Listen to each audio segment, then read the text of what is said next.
tonight we're going to deal with a question that we all need to answer. And that question is, who is Master Farad Muhammad? Good question. We've heard about this man. If we've read any of the books of the most honorable Elijah Muhammad, we know that he continues to refer to this man, Master Farad Muhammad. And some people don't know how to talk about him or how to describe him to other people, or may not even understand all about this man. Is that right? That's right. So now the first thing that we have to understand who Master Farad Muhammad is what the most honorable Elijah Muhammad taught about God being a man. Now I know what you're going to say. That's crazy as hell. How can God be a man? Break it down. Now, if we read the Bible, which we all should, right? Yes, sir. And every Muslim reads the Bible. We read the Bible as well as the Holy Quran. Is that right? That's right. We read them both. But the book that black people read is the Bible.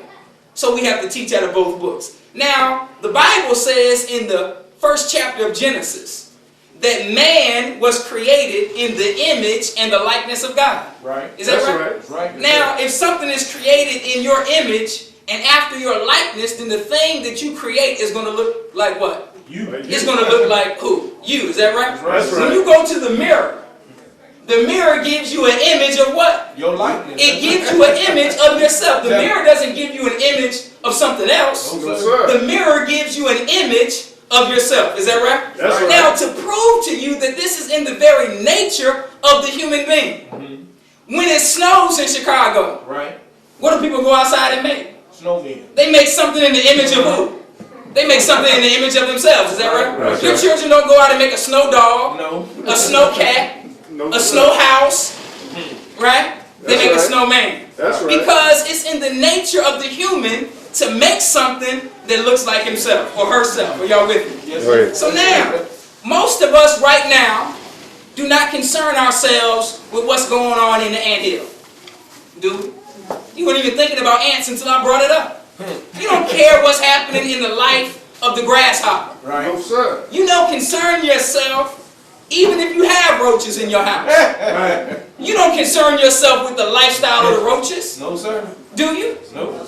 See, but what does that say? The most honorable Elijah Muhammad says that the way we know God is a man is because he's concerned about the affairs of human beings. Right. That's right. If he was just a spirit, then why would he be concerned about the affairs of you and I? Right. We don't concern ourselves with the lifestyle of the lower animals, right? No, sir. Now, see, brothers and sisters, the Bible is the greatest bearer of witness that God is a man. That God is a human being like you and I. Right. How do we know? You heard of the book of Genesis, right? Yes, sir. Now, the Bible says that Adam and Eve were placed in a garden, right? That's right. And that this serpent, and this is a symbolic story because we know serpents don't talk. That's right. Come on. We know this. Come You know, on. if you went to the zoo and a snake was talking, you would run up out of there. Is that right? That's right. So we already know that snakes don't talk. We know that that's symbolic language. But the serpent came to the woman, deceived her into eating the forbidden fruit, right? That's right. From the tree that had the knowledge of good and evil. Now you know trees don't have the knowledge of good and evil. You know that, right? Right. Come Because on. you've never talked to a tree. I know you saw the Lord of the Rings. Uh-oh. And you saw the talking trees. Come on. Right. But we know trees don't talk. So now, that's symbolic. We're not going into that tonight. But if you read the story in the Bible, in the book of Genesis, after the man and woman ate the forbidden fruit, then the Bible says, in Genesis chapter 3, verse 8, and they heard the voice of God walking in the garden in the cool of the day. Hold on, wait a minute. Now you know that the voice doesn't walk. Right. Come on. Right? Come on. Right. But we know based on the language that Adam and Eve heard God walking in the Garden of Eden. Right. That's in the King James Version. Do I need to? Okay. I didn't know. Praise be to Allah.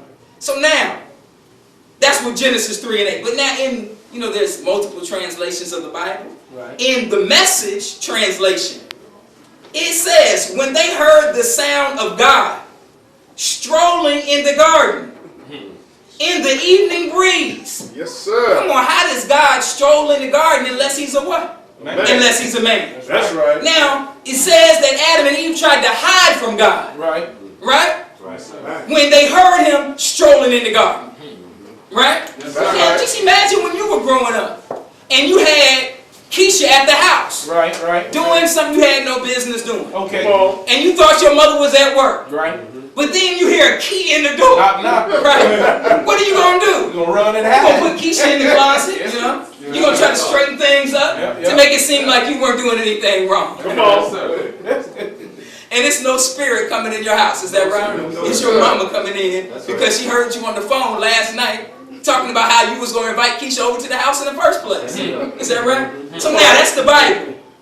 Now, in the book of Genesis, we still in Genesis, Abraham meets God. Yes, sir. Now, I know that sounds crazy. I see the reason it sounds crazy is because as black people, we don't read the Bible.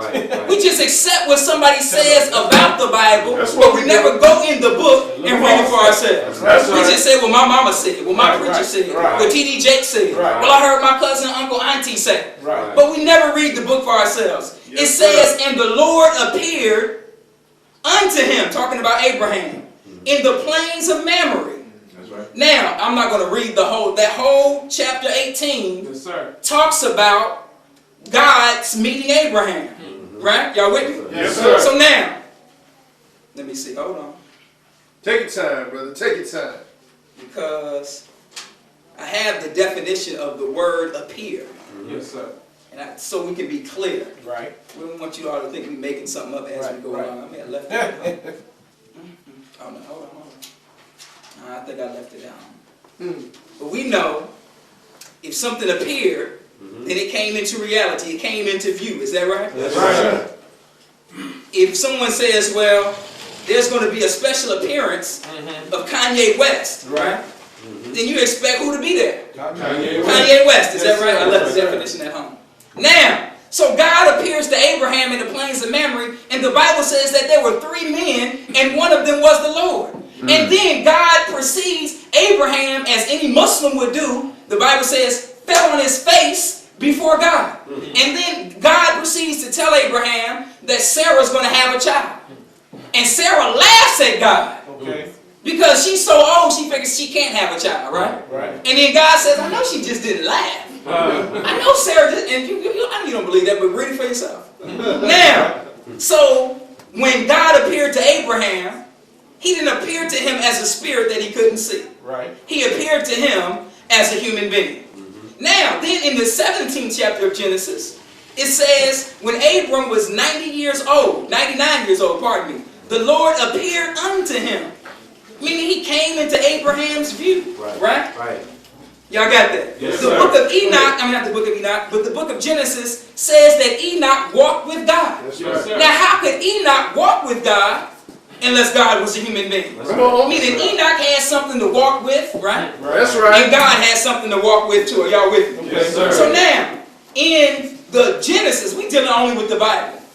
In the book of Genesis chapter 32, verse 30, Jacob, I'll tell you the whole story before I read the quote. Jacob wrestles with God. Yes, sir. Now, Jacob in Hebrew is called, or Arabic is called Yaqub. Yes, sir. In English, you call him Jacob, right? That's right. That's So right. now, Jacob, in the Bible, in the 32nd chapter of Genesis, if you get the little Bibles with the little subtitles, Right. the subtitle says Jacob wrestles with God. Right. Okay. So Jacob goes to this place, and at night he meets this man.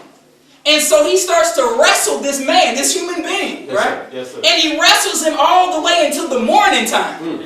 And so Go ahead. he's trying to get this man to bless him, but the man is trying to wrestle with Jacob. So at the end, it's daytime, and the man who's wrestling Jacob touches him on his thigh, and Jacob says, I'm not going to let you go until you bless me. So then the man eventually lets him go. And then he tells him that he's God. And then Jacob goes, and this is what Jacob says. So Jacob called the name of the place Peniel. And then he says, for I have seen God face to face, Come on. and my life is spared. Now that, and Peniel means the face of God. Yes, sir. So this man, Jacob, saw God face to face. I know you don't believe that. Read it for yourself. Genesis 32, verse 30. Y'all with me? Yes, sir. Now,